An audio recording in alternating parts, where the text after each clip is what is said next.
All right, let's throw a little thermodynamics into the solutions unit. So thermodynamics, we're going to talk about S first. So remember, S is disorder. A positive number means more disorder, and that's what nature tends to favor, is more disorder. A negative S value, though, is more order. So when things set themselves into order, that would be a negative delta S, and delta S, of course, being entropy. And so sometimes we think of dissolving as being a positive delta S, so one that's creating disorder, because you're taking those little crystals of ionic compounds and dissolving them so they're breaking apart and kind of moving around. So we would think that would be a positive delta S.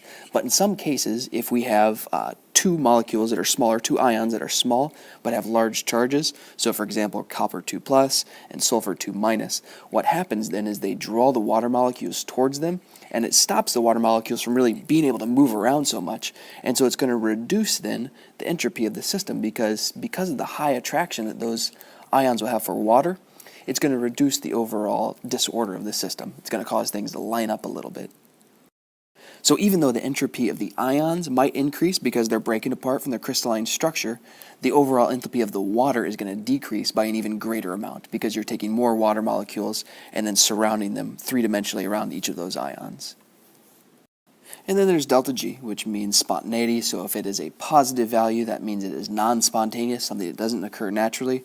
And if it's negative, that means it's something that is spontaneous. Thermodynamically favored, will occur on its own. So salts that have low solubility tend to have a positive delta G. Surprise, surprise. And the reason for this is because most dissolutions of salts are an endothermic process. That means it takes energy to break apart those bonds, which should make sense because we're breaking apart ionic bonds in order to form ion-dipole interactions, so water molecules attracted to the ions. And we know that ion-ion attractions are stronger than ion-dipole, so it's going to take energy to break those bonds to form the new ones.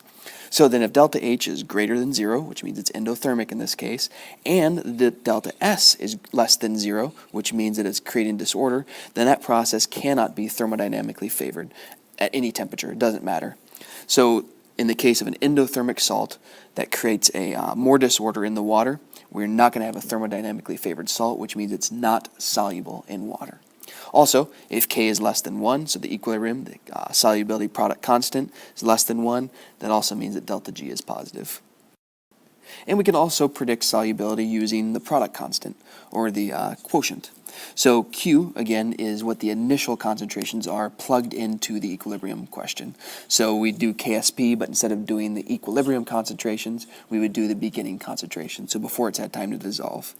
If Q, so if the quotient is equal to KSP, that means it is at equilibrium and it's a saturated solution with all the solid and aqueous species in the right place. If Q is greater than KSP, that means a precipitate will form. So there is more ions than what should be, and so it'll precipitate out. Now, you can't actually have a situation where Q is greater than KSP. Naturally, there's ways to trick it into doing it. But on its own, you can't have a Q that's greater than KSP. You would be calculating and seeing, okay, if I have this many ions in the solution, is it going to be form precipitate or is it all going to dissolve? And if it's greater than the KSP value, you would say, okay, nope, it's not all going to dissolve. And then if Q is less than KSP, that means no precipitate will form.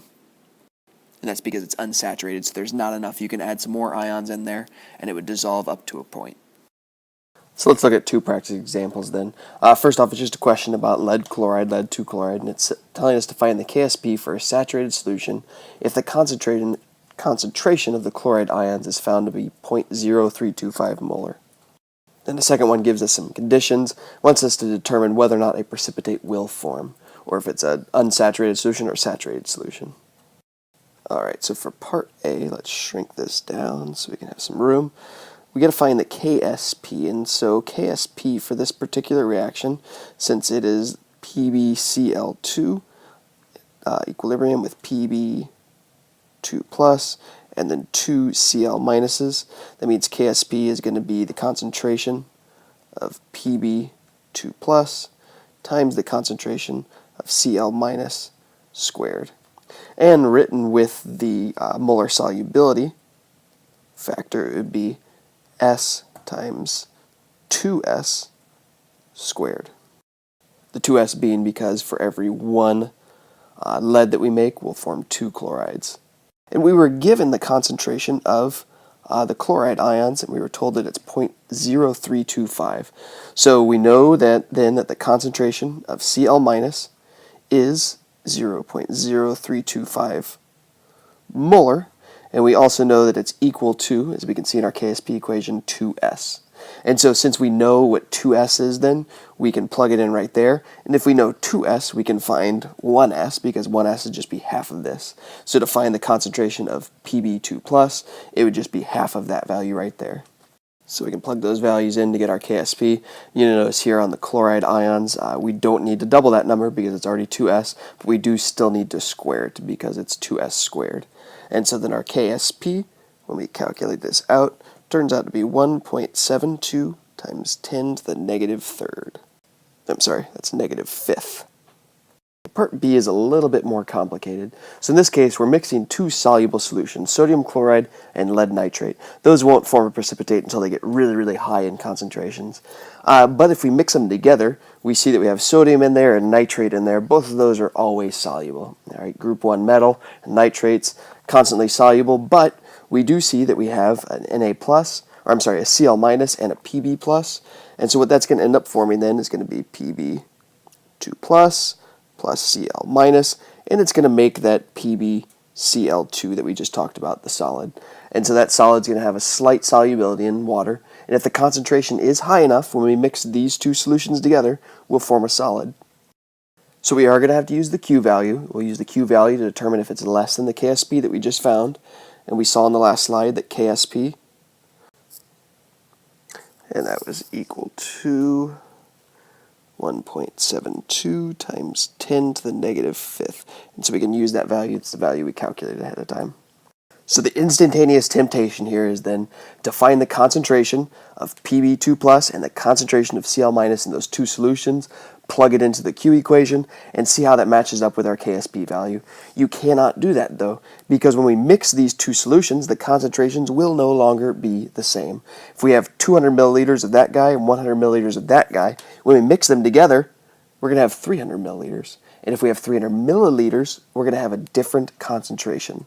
The thing that will stay the same, though, when we mix those two is the number of moles. So the number of moles of chlorine will stay the same, number of moles of lead will stay the same. And so let's go ahead and calculate those out then. All right, so if we had 200 milliliters of our chloride solution and the concentration was that right there, we would find then that that means we have in our solution 7.56 times 10 to the negative third moles of chloride. Okay, so before we mix these two, we have that many moles of chloride. After we mix them, hey, we'd have that many moles of chloride too. And then when we do our lead, 100 milliliters of that, we calculate that out, and we would have 2.45 times 10 to the negative third as well. And that would be moles of lead. Okay, so then to find our Q value, which kind of gives us the reaction quotient, it's going to tell us how it stands with respect to KSP, we would need the concentration of lead times the concentration of the chloride squared. Now these two values right here are not concentrations, they are counts, they are moles. So we would need to divide both of those by the liters to get the moles per liter. Moles per liter then is what's going to give us the molarity. And so this is where things are different. Even though we started with 200 milliliters of chloride, we don't have 200 milliliters anymore. We now have 300 milliliters because we have the 200 milliliters plus the 100 milliliters. And so it would be that value right there divided by 0.300, and then the bottom one, since it's the same amount or the same container, they would be both divided by 0.3. So once we do those divisions, we would find our concentrations right there, and I went ahead and plugged them in. And then of course we need to remember to square the concentration of chloride. And when we do that, we find that the Q value is 5.19 times 10 to the negative sixth. And so now we need to compare that with our KSP value up here. And what we can see then is that Q is less than our KSP value. And if it is less than the KSP value, that means the solution is unsaturated. There is not enough ions of either lead or chloride to produce a precipitate. So all of it would actually dissolve. Here's another type of KSP problem you're going to run into.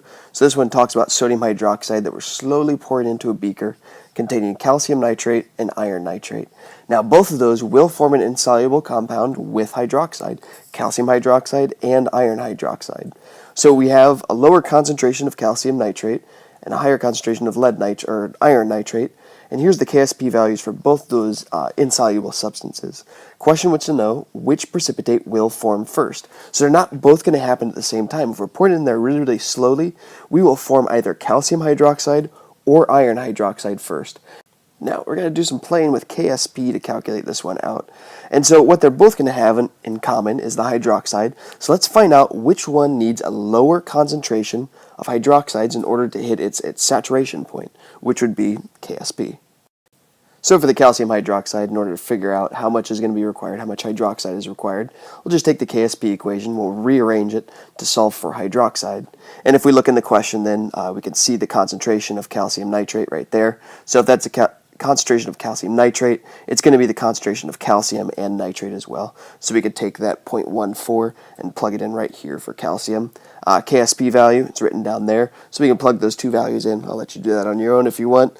But we can see then that the concentration of hydroxide required is going to be 7.6 times 10 to the negative third molar. So if we're slowly pouring that sodium hydroxide in, once the concentration of hydroxides hits that value right there, inside of the solution, the precipitate of calcium hydroxide will start to form. Let's see if that'll form, though, before the iron hydroxide. So just going to do the same thing down there, except it's going to be a different concentration of iron 2+ than it was for calcium. It's 0.25 in this case. And we would see then that it'd be 2.5 times 10 to the negative 7th molar that's required. And if we compare those two numbers, you can see that this number is significantly smaller than this number right here. And so that means that the iron hydroxide is going to form first. It's because if we're slowly pouring it in, we're going to hit this number, we're going to hit that concentration long before we hit that concentration right there. So that means iron hydroxide will form before calcium hydroxide. We got to throw some Le Chatelier in here. It just wouldn't be equilibrium without it.